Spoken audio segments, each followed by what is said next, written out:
Senator Hunt, you're recognized to speak. Thank you, Mr. President. Yesterday, I was speaking about this case of Kilmargo Garcia, who is a Maryland man who's a legal resident in the United States.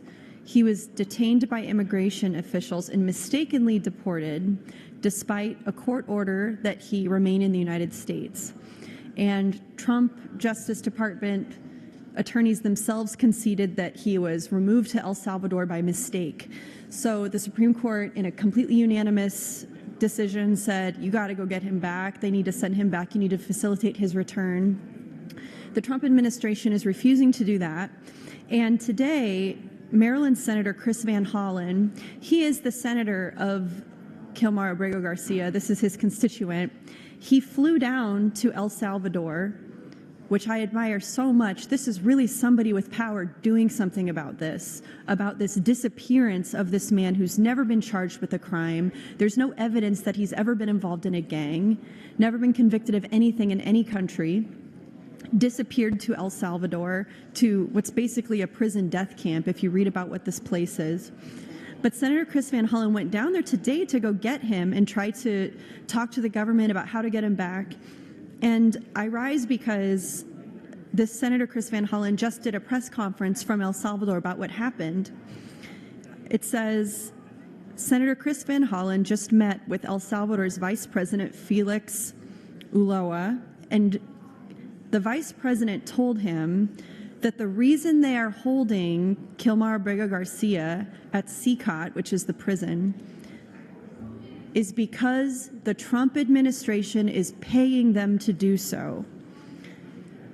The Donald Trump administration is paying El Salvador to hold in a death camp an innocent man who is a legal U.S. resident.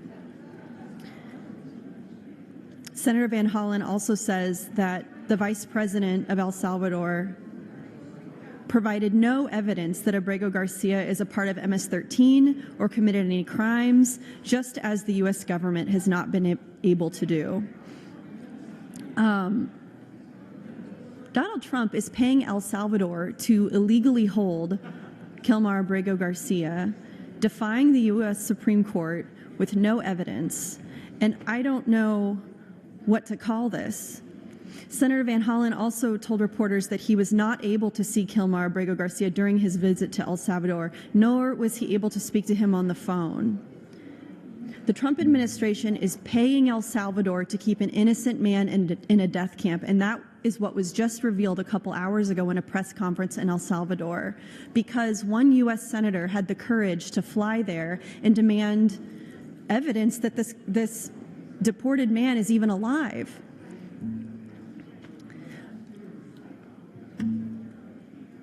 People have been sharing satellite footage of this prison. It's called CCOT. It's spelled C-E-C-O-T.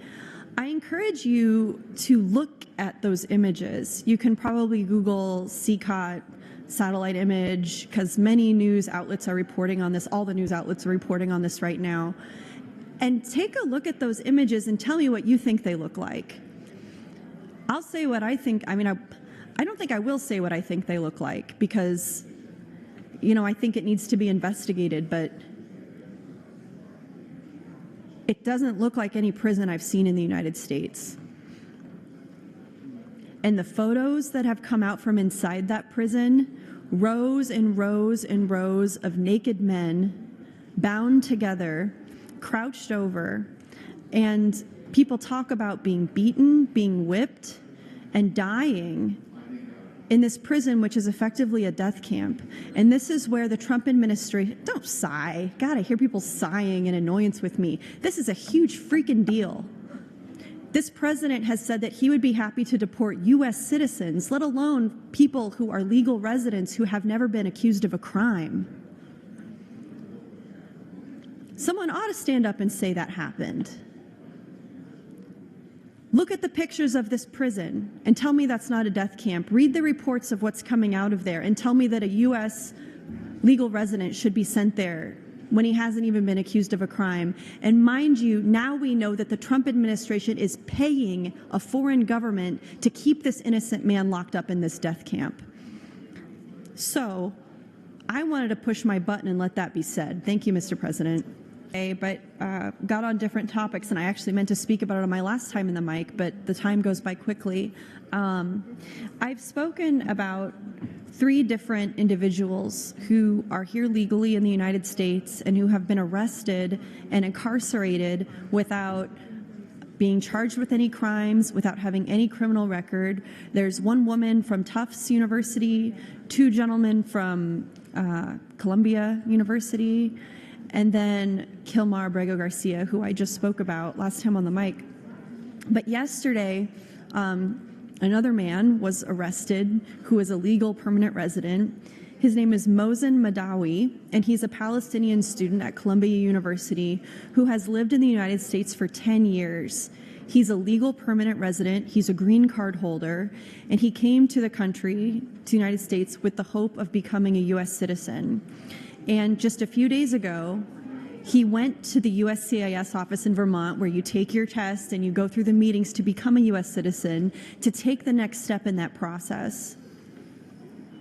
A routine citizenship interview for his U.S. citizenship, that he was, quote unquote, doing everything right. The things that proponents of, kind of the anti-immigration crowd, the thing that they always say is, you have to come in and do it the right way. Well, he was doing it the right way. He was a legal permanent resident. He was a green card holder. He was pursuing citizenship, and he was going to the citizenship office for an interview when he was arrested by ICE agents and is now facing deportation to the occupied West Bank. Let me be very clear. He has not been charged with any crime. He has no criminal record. He did everything right. His only so-called offense is that he has been a vocal, visible advocate at Columbia University for Palestinian human rights on his college campus. His own people, he's Palestinian. He led student protests at Columbia, and he participated in speech that's protected by the First Amendment, speech that is not protected where he comes from in his home country. And that's why he wanted to be a U.S. citizen, because he believes in those values that we have in this country. And for that, he's been targeted and arrested by ICE.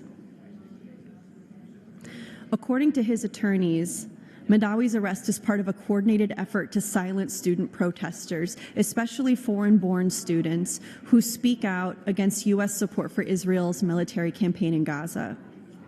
These students are being surveilled, doxxed, threatened, followed, and now they're being detained and incarcerated with no charges filed against them.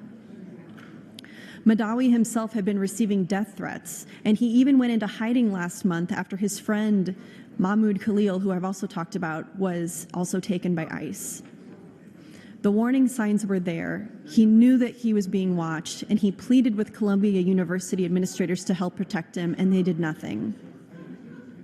What makes this even more horrifying is that Madawi was not caught breaking the law, ever.